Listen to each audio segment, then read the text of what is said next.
family. You're tuned into the Mind of an Entrepreneur show, and I am your host, Sajdah, Wendy Muhammad, and we're going to do something different today. You just got me, but I got a lot of stuff I want to talk about today. So we'll give everybody a couple minutes to get into the room. We're going to talk about the slap that was heard around the world. We're also going to talk about the distraction and what that signifies to me in terms of our way of thinking. And then we're going to talk about how to build a strong empire and some of the indications of a strong empire. And y'all will see how I weave all that together. So welcome, Mucha Melanin, Nubian LaFlo, Leonard X Dawson, Shutter Man, The God, Vanguard Queen. Good morning, Mother. All right. So come on in, come on in. I'm going to get started because I got a lot of stuff to talk about. Welcome, Brother Juan Carlos X. I ain't even got to tell y'all about this slap that went around the world that all y'all been talking about all week, or I should say all of us. I actually didn't watch the Oscars, and then when I got up the next morning, I heard about it, and I started texting people like, what the heck happened at the Oscars? Folks slapping folks, and what is really going on? But then as the next couple of days began to unfold, and the week began to unfold, and I started to just kind of watch how we began to discuss the issue and what was important to some and what wasn't important to others. I found it interesting, and I made an observation of how bilateral our thinking is when it comes to issues.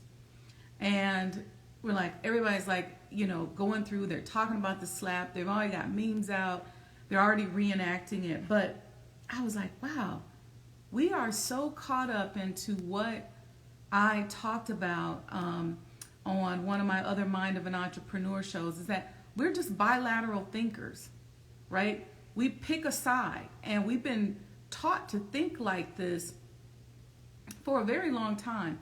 And see, I think that when you get caught up in picking sides, you put yourself in a position where somebody can easily go, okay, I don't like her viewpoint or his viewpoint, so let me just cancel them. But this whole thing is multifactorial, right? Anytime you see us, it's complex. And I made me a few notes because I don't want to go off on a tangent like I see people doing. But everybody's talking about the slap. In case you didn't see it, Chris, in case you've been under a rock and you didn't see it, Chris Rock got slapped by Will Smith at the Oscars.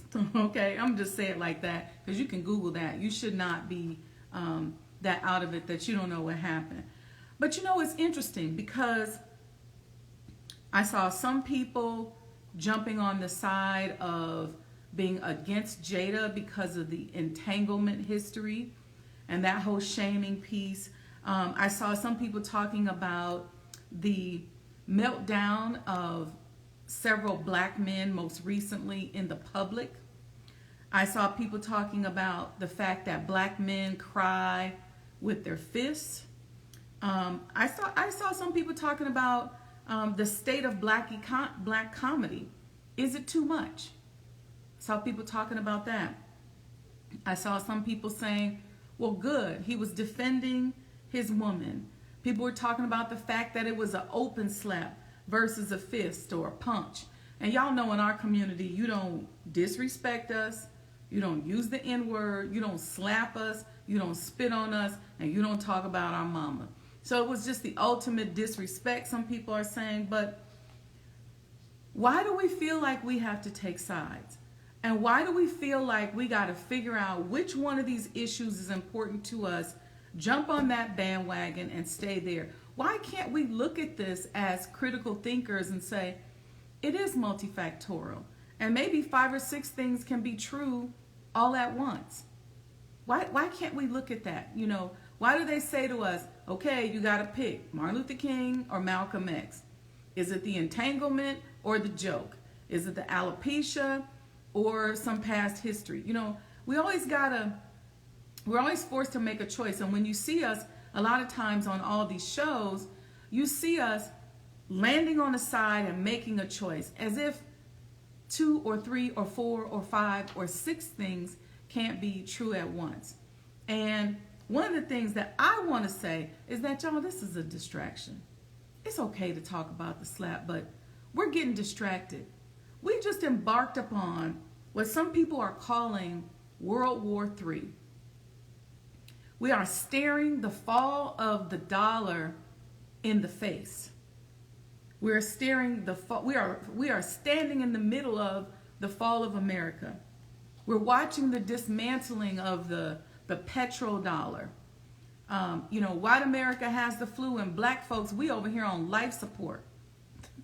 We need to be doing book clubs on the books written by the Honorable Elijah Muhammad, like Fall of America, and then Torchlight for America by the Honorable Minister Louis Farrakhan. Well, what are we doing? Why are we now so obsessed with this slap? And I get it, it's in public and all, and it's okay to talk about it a little bit. But why are we distracted? I want to refocus us on something. Because, the first thing I said, I'm sorry, I digress. First, I thought it was fake. But the first thing I said, y'all didn't want Ye to show up. But here we'll jump on stage and then slap the mess out of Chris Rock. And then all Chris Rock said, Will Smith just slapped the S out of me. I was like, wow, okay. Yeah, so there's so many issues there. But let's regroup, okay? Like I said, we're in the middle. We're coming out of sort of a global pandemic that has impacted our global economy. Black folks are running around here on life support, literally. And so I want to give us some tools. I've been doing some studying, and I want us to take a look at empires. And I want us to think about what our strategies need to be as a people, okay? Now that we are embarking upon World War III, and World War III, it could involve some physical combat from our country, but it really could just be an economic war. And I want to break some things down because there are 9 primary ways that you judge the strength of an empire and the way in which you determine whether or not an empire is falling. And why am I saying this? Not to make fun or light of the fall of America, but to say to us as black people that, listen, we are on life support. And we definitely need to be putting together some think tanks and some global thought processes so we can figure out how various ones of us are going to get up out of this. How are we going to survive? And how are our actions that we're taking on a day-to-day basis helping us to circle the drain, as you will see that I talked about here. So the number one way that you measure the fall of an empire is through education. All right. I want to give you some statistics. I was looking at a couple websites. One of them was dosomething.org. And education is the number one way in which you can predict the future of an empire and determine whether or not the empire is on a downward spiral or whether or not they are circling the drain. According to dosomething.org, 30 years ago, America was the leader in quantity and quality of high school diplomas. Today, our nation is ranked 36th in the world. I see parents who just give up on their children's education. They just go, I didn't have a good education, or I didn't graduate, or I wasn't a good student, so it don't matter. I don't care. They'll be all right. I'm going to get them in a trade school, or I'm going to hook them up with my cousin who owns a tire repair shop. What are you doing? See, a lot of us are staring the fall of America in the face right in our house. We're looking at our children that are failing. Now it's like almost like the haves and have-nots when it comes to education now in our community. We got people who are excelling and moving at a rapid pace, and then we got some people who are just real pedestrian about it. Well, right now we have information in our toolkit. You can learn whatever you want. If your child isn't doing good in algebra or math or science, you got YouTube. They can go on there and learn. But check this out. Our nation's education assessment is largely based on graduation rate. In 2012, which I know was a while ago, black students had only a 69% graduation rate, and Hispanic students had a 73% rate, while Asian students had an 88% graduation rate, and Caucasian students had an 86% graduation rate. Our students are globally challenged, but we worried about the slap that sounded off around the world. This global challenge of our children's education not only signifies the future of America, but the future for us as a people. Our ability to build a nation, have our own territory, or just as a people, get up out of or escape this decline that is happening with the dollar. Check this one out. In math, the U.S. came in 32nd with a 32% rate of proficiency. Y'all, that's low. Though other peer nations in the lower tier had similar scores, 22 nations significantly outperformed the U.S. in math. By comparison, 58% of Korean students and 56% of Finnish students were proficient. How are our children going to compete globally? How are we as a people going to survive? What are we going to do if our children... See, these are U.S. American statistics in general. But y'all know, if America has the flu, we are on life support. So what are our statistics? Here's another one. When the U.S. results were broken down by race, the study found that 11% of African American students, 15% of Hispanic students, and 16% of Native American students were proficient in math. And if they're not proficient in math, they're not proficient in critical thinking. That's the reason why when you submit articles to these magazines and periodicals, I know they kick them back to me and say, you used to have to write at an 8th grade level. Now you got to write at a 3rd grade level. And we're going to present these issues as if they're just black and white. It's either this or that. So you either pick A or B, 1 or 2. And so everybody's sounding so intelligent as if there's only 2 sides to every issue. That's because of our deficiency in math. How are we going to solve complex global problems? How are we going to build a new world? How are we going to get up out of this thing as black people? All right, here's another one. This one is a trip. In 2011, a Harvard study stated that the United States could enjoy a remarkable increment in its annual GDP growth per capita by enhancing the math proficiency of U.S. students.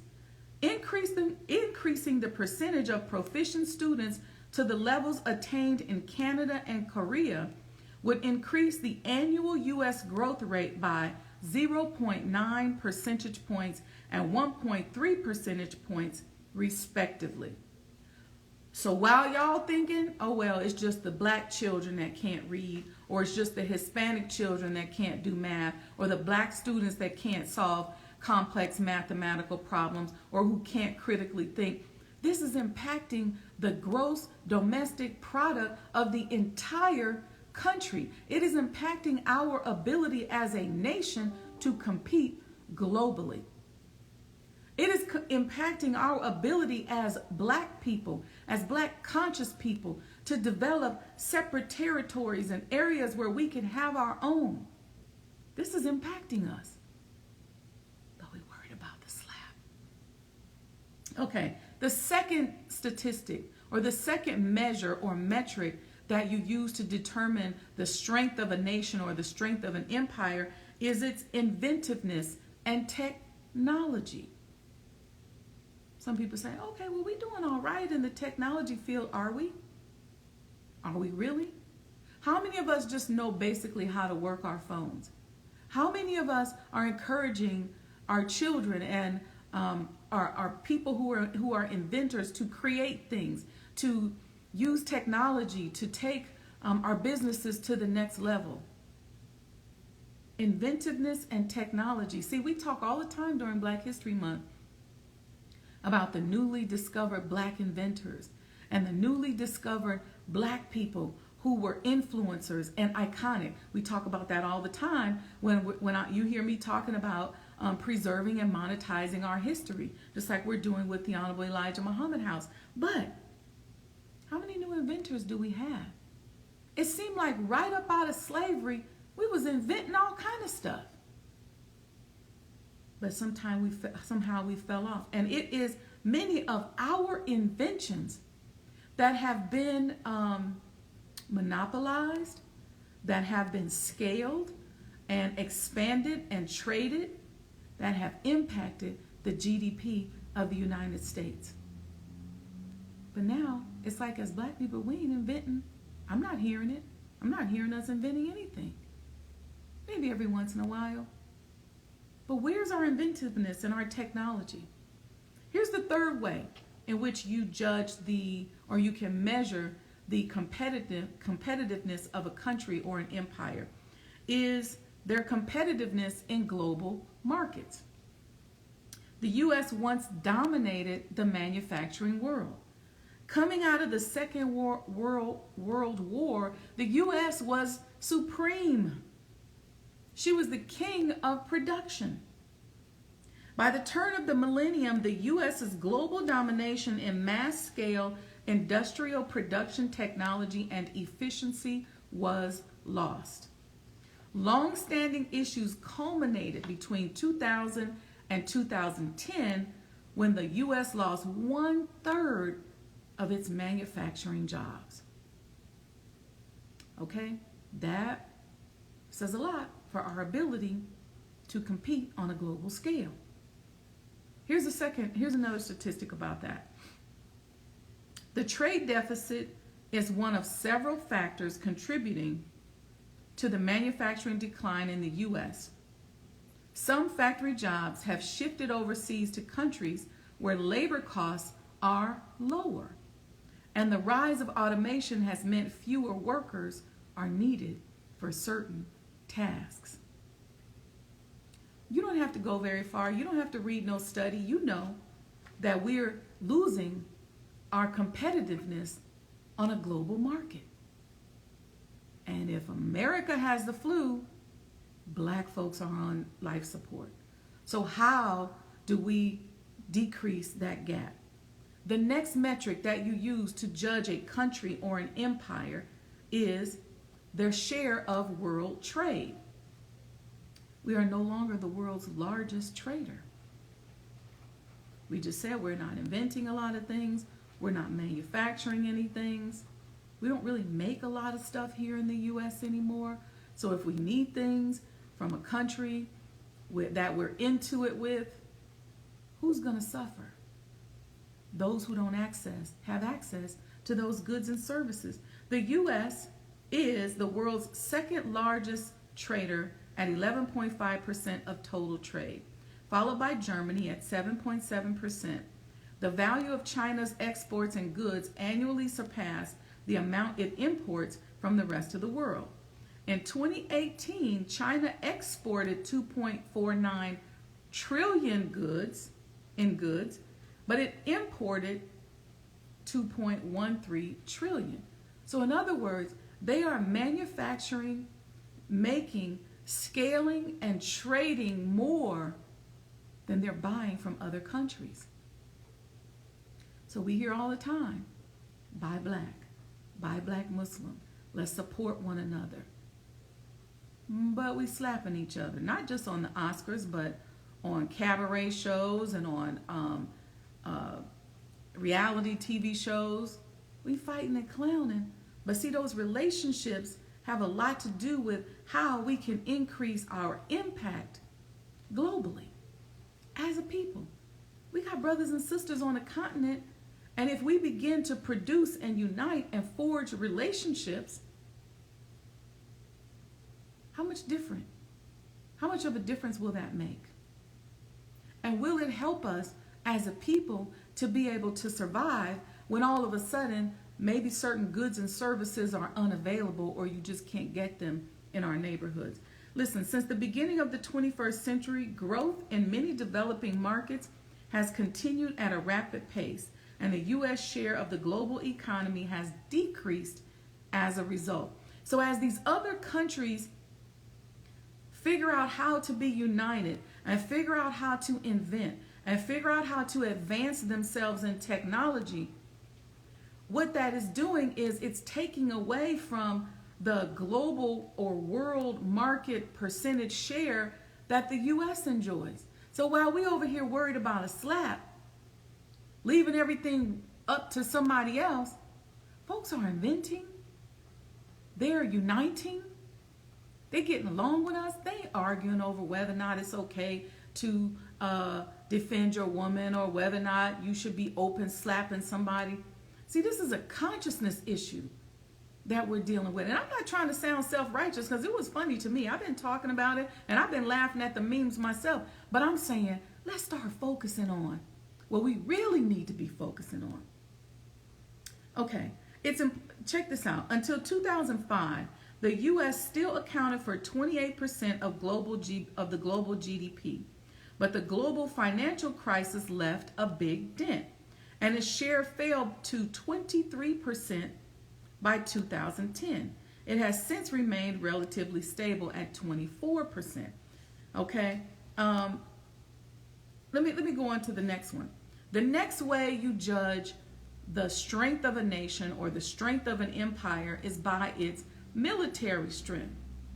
I hope all of you who are out there talking about, yeah, we ready for our second territory are taking notes of these 9 points. Military strength. That's the next way. And you know what? Listen, I believe that we as a people, I know that we as a people have God on our side. It's our turn and it's our time.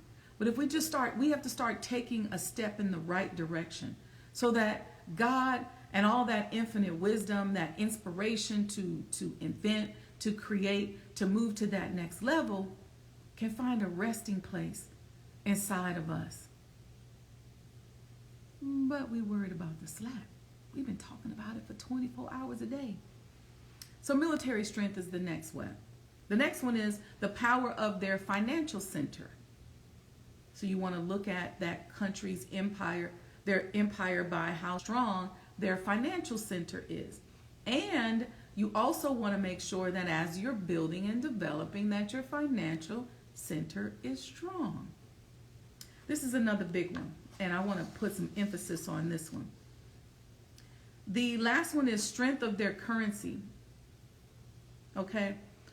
The dollar is considered strong when it rises in value against other currencies in the foreign exchange market. Okay? A strengthening U.S. dollar means it can buy more of a foreign currency than before. So, for example, a strong dollar benefits Americans traveling overseas, but puts foreign tourists visiting the U.S. at a disadvantage. So it's like when you travel to certain countries and you do your financial exchange at the airport or at the hotel or wherever you do it. If you make that exchange when the dollar is up, then you can buy more in that country with less dollars. Okay? But I've done some traveling lately to certain countries where they're like, I don't want the U.S. dollars. Some of them rather you use your credit card so that they can immediately translate that using their currency. But I've had a few countries as of late, my more recent travels, where they didn't necessarily want the American dollar. That's something to think about. Here goes another one. Now we are up in what I'm calling World War III. Sale of oil no longer having to be made in dollars. We're going to talk about that. The petrodollar system, which is the exchange of oil for dollars between countries that buy oil and those who produce it, has been dismantled. And there have been a lot of other countries or a lot of other leaders that have attempted to dismantle that system, but more than likely they were met with death. And the U.S. would consider that an act of war. See, anytime somebody puts economic sanctions on you and blocks your ability to earn money and take care of your family, that's an act of war. So see, while we worried about all this bilateral thinking and participating in all this bilateral thinking, canceling folks and deciding that we don't want them to make any more money, do you realize that you're declaring an act of war on that person? Because you're taking away their ability to survive. That's worth a discussion, right? That's worth a whole show. So check this out. The petrodollar system has been in effect and has gone relatively unchallenged for 50 years. There have been others who challenged it, like I said, but now the system is severely under threat. Russia, after the invasion of Ukraine, was taken off of the SWIFT financial system. So it's almost like maybe we got another strategy that's not public, but it's almost like we handed Russia the dismantling of the dollar on a silver platter. So what they did was they shut off oil and gas to Europe and asked for transactions to be settled either in ruble, gold, or some non-US dollar asset once they got taken off the SWIFT system, which caused massive price increases and threatened the monetary system that has been in place for 50 years. So in effect, Putin has ended the petrodollar system.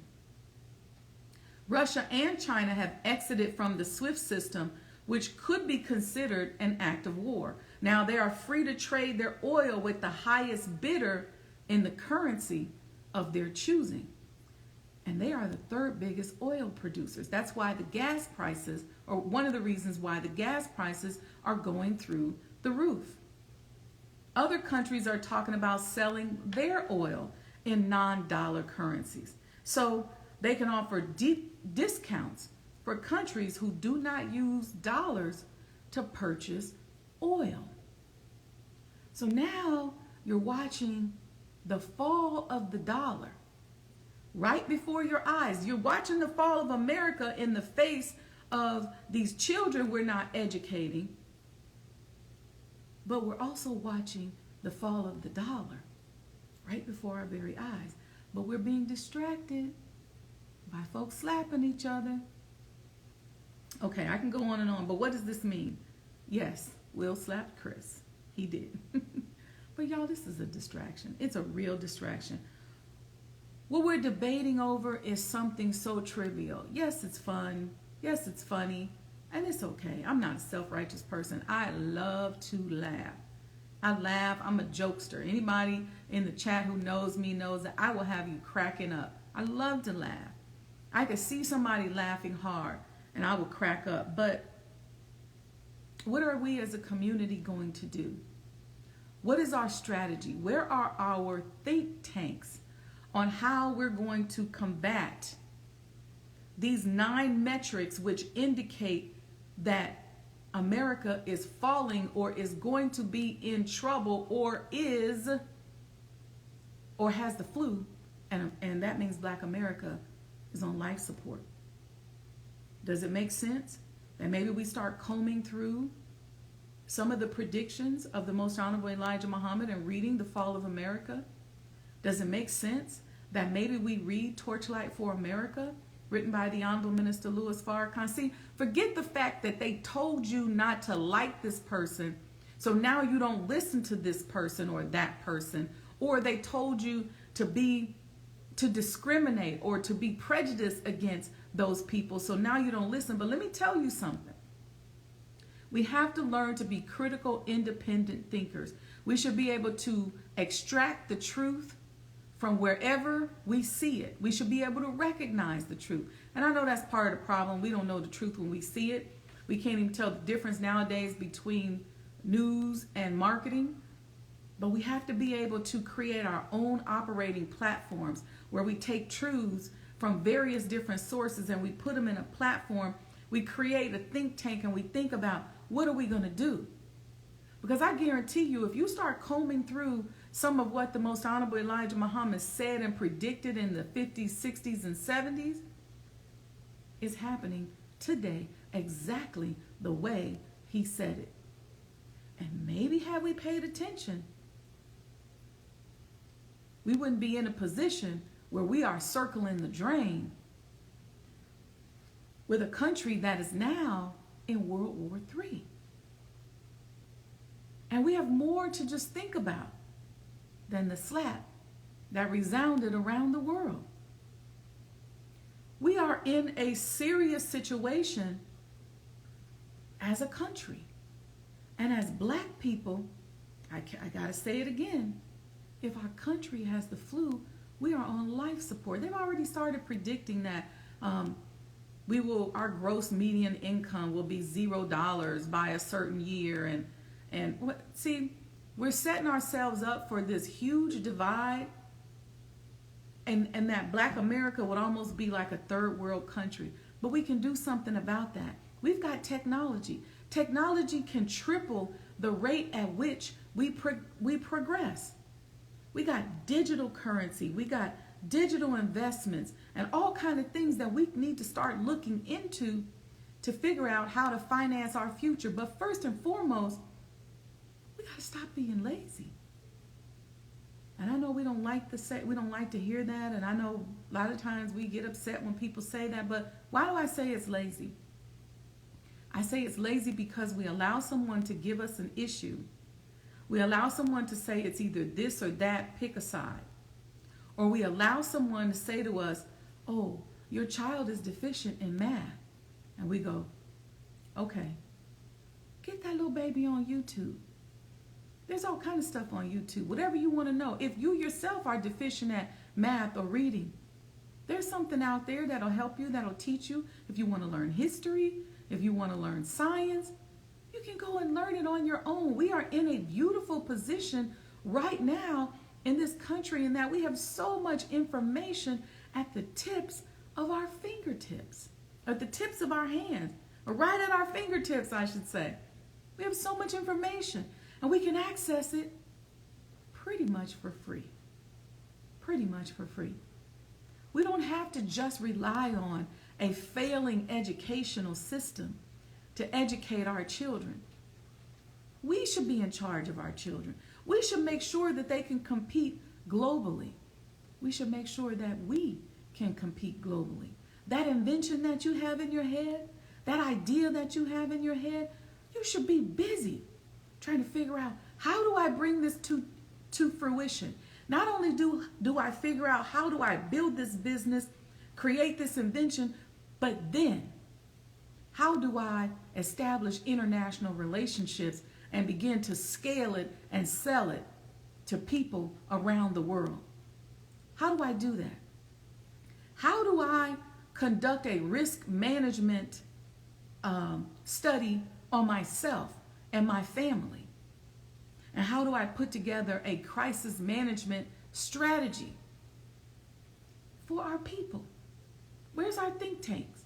Let's start putting some think tanks together. We're going to do that at the home of the Honorable Elijah Muhammad, at the Honorable Elijah Muhammad House. And let me tell y'all, since I last seen you all, we are now on the National Historic Register.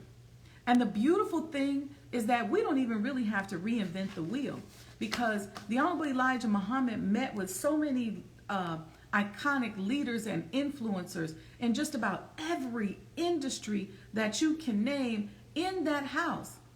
And so all we got to do is pull up those old talks and sit down and listen and talk about it. Figure out if we need to modernize it. Figure out how we're going to scale it. Figure out how we're going to make it happen. It's all right there for us. That's why this home deserves to be on the National Historic Registry. There are some topics in these talks that are great for the saving of America herself, not just black people. So there's valuable there. The Honorable Elijah Muhammad is a valuable jewel to us, a friend of ours. And don't let them put you in a position where you judge his star student. You see the minister and everybody's like, oh, I can't really let it be known that I like him. I can't really say anything about him. We got to stop that. See, that's really no different then you sitting up there going, what did the slap mean? Did it mean this or did it mean that? You arguing one issue over a complex problem, a multifactorial, complex situation. And we do that even with the minister.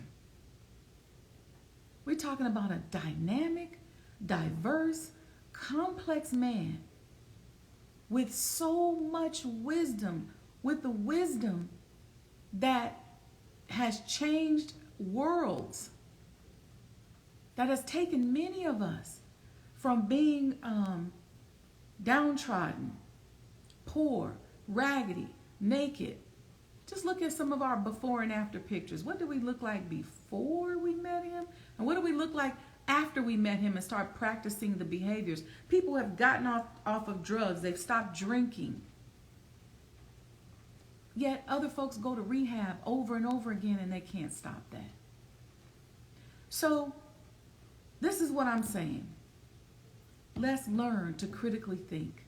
Let's learn to look below the surface. Whenever we see a big headline, let's look behind it and say, what's the distraction? Why you got me looking over here when I probably should be looking over there? I hear y'all over there. This subject don't take but 5 minutes for me to analyze and figure out and laugh at, but what's going on over here that you hiding from me? What's going on over here that you don't want me to see? In many cases, listen, it's the fall of America. And we're so busy staring that fall of America right in the face. We just waiting. I guess we think it's going to be a scorched earth like a Will Smith movie. Speaking of Will Smith, I guess that's how we think we're going to be. Could be that way. Or it could be a huge divide between the haves and the have-nots. Those that are aligned with right principles and supreme wisdom, and those who are not. Those who are implementing and following those teachings in terms of these metrics that I just laid out, because I laid out those 9 metrics. But did you know that the Most Honorable Elijah Muhammad gave us guidance on each of those 9 metrics? And when you come to the Honorable Elijah Muhammad house, you will learn some of that guidance. And you'll be able to do it in the place where he put that guidance together and where he was inspired to receive that guidance. I just want y'all to think about that. So when you hear me talking about independent preservation, and you hear me saying, buy your commemorative Elijah coin, and you say, ooh, yeah, I love Elijah Muhammad. I love the minister. Put your money where your mouth is. One Struggle Man says, Fall of America chapters 56 through 62 explains what is going on right now. You can get that book from the Final Call. Go to the Final Call, just Google it, order the book, and read it. I'm telling you, it will help you put together your risk management strategy so that you can understand what's going on, and you won't be so distracted just because somebody slapped someone in front of the good white people. And I feel bad because, yes, I agree that many of those points that I named, and I'm going to say this before we go. I'm going to go back to this. There's so much here. Our entanglement history as women and men impact how people see us and how people treat us. Do you know it ultimately impacts whether or not people want to do business with us? It really does. And so that is an important factor to consider. It brings up something. See, the slap represented so much more. It represents a lot more than what they're saying and what people are talking about. Black men melting down in public. You're seeing more and more of this. Brothers are tired and they just melting down in public. They're sick and tired of being sick and tired. That's an issue. That's another issue that also impacts and signals the fall of America. Black men crying with their fists. Black men who need to have a good cry, but they don't cry with tears. They cry with slaps and punches. Yes, that should be discussed. that slap signals that. What does it say about the state of black comedy? Is it too much? Is it too raunchy?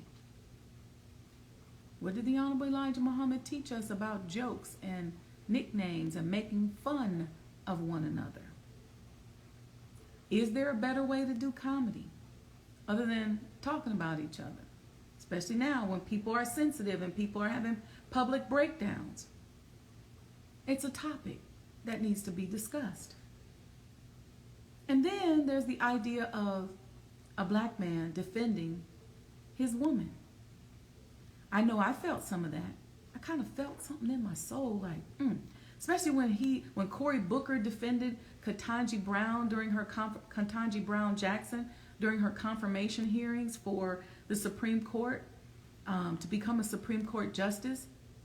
When I heard Cory, I didn't even agree with everything Cory said, but just the way he stood up and defended her made me feel good as a black woman, because that's another issue. As black women, we out here. Some of us want to be out here, some of us don't, but many of us are out here unprotected without anybody to look out for us. So that's another thing. So when Will was cussing and saying, keep my wife's name out of your mouth, to a lot of us as women, it felt good. We needed to hear that. We wanted to hear that. But there's all these other issues going on that we can't ignore. The fact that it was an open hand slap versus a punch, what is that saying? The fact that our brother Will had something in his book that talked about not being able to defend his mother, that's another issue. See, when you see us as black people, when you see the gods fighting, accept that it's going to be a multifactorial and it's going to be a complex issue. Don't let somebody just reduce it down and then y'all arguing over whether or not it makes sense to defend, for a man to defend his woman in public. And I mean, come on, y'all. You're watching two people who are at the top of their fields. They're going at it. We don't know what happened behind the scenes. We don't live with those people. We don't know what their relationships are like. So before we jump on the bandwagon, let's always remember that more than one thing can be true at once. That's one thing. And the other thing is look behind the headline and look for the distraction. Because what's going on right now is the fall of America all around us. And you better believe there are think tanks going on, and there are people who don't look like us, who are preparing to mitigate themselves from the risk of that fall. One struggle man says, "Sister, I just learned today it was a white man, Kevin T. Porter, who wrote the jokes for Chris Rock's segment, posted on Twitter. He was the cause of the slap and was proud of it."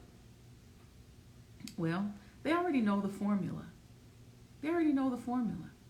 They know what to say and what to do and what's going to set us off and all of that. But let's not be distracted. Let's stay focused on what we've been taught and what we need to do to counter this fall. Some Brother Ronald Robinson said, "He that keepeth the mouth shut saves one's soul." I don't know if you just need to keep your mouth shut, but I just think we need to be intelligent. I think we just need to be a little bit more intellectual, and we have to be more open to solutions that are out there that maybe aren't aligned with what is okayed by the people who write our paychecks. And we have to diversify our income so that we can be a little bit more free indeed, and in our paychecks and things like that. We have to focus on that. But more importantly, we have to think about building our own. What are we doing as far as education? How savvy are we with technology? Are we even anywhere near up to par with the great inventors just from our community alone. Where's our new school George Washington Carver and our new school Lewis Latimer and our, where are those people? Where's our new, Frederick Douglass? Where's our new Annie Malone? Where's our new Madam C.J. Walker? Where's our new inventors? Well, we got to teach them to critically think and got to teach them mathematics first. So I think one of my biggest messages in this is encourage your children, teach them nation building at a young age, help them to understand that when you do well, you're not just doing well for yourself, you're doing well for your nation. And before we step up and take an action, there's been plenty of times that I know many of us have been in a situation where we wanted to slap somebody. There's been plenty of times where I've even withheld my side of the story when it came to something to preserve a relationship or to preserve the integrity of somebody that I felt was important in a particular situation. So we got to be wise. We got to move like gods and think like gods and handle ourselves like gods and accept the wisdom of Almighty God that has been given and laid out to us. So get those 2 books, get The Fall of America, get The Torchlight for America, and get your commemorative Elijah coin. Click the link in the bio, go to sajdahhouse.com, support the independent renovation and restoration of the former home of the Most Honorable Elijah Muhammad. Why do I call it independent? Because independence is important for us as a people. When I say independent, I mean let's keep our ecosystem intact. The money to renovate the home of the man who told us to do for self should be done by Black people who love him and who benefit from his wisdom. So something to think about. If you don't have your coin, you should go get it. If you have somebody else who needs a coin, send it to them. It's not a lot of money for what we anticipate that this house will do for ourselves and for our people. I just outlined to you the fall of an empire. What's next? All right, peace and blessings, y'all. Another thing that I'm trying to do to help cushion the blow of the fall of America on us is on Thursday nights, I do a series called the Mo Today Manifestation Series. It's on the Sajdah Wendy Muhammad YouTube channel. Make sure you go over there, like and subscribe so you'll get a note when we upload things.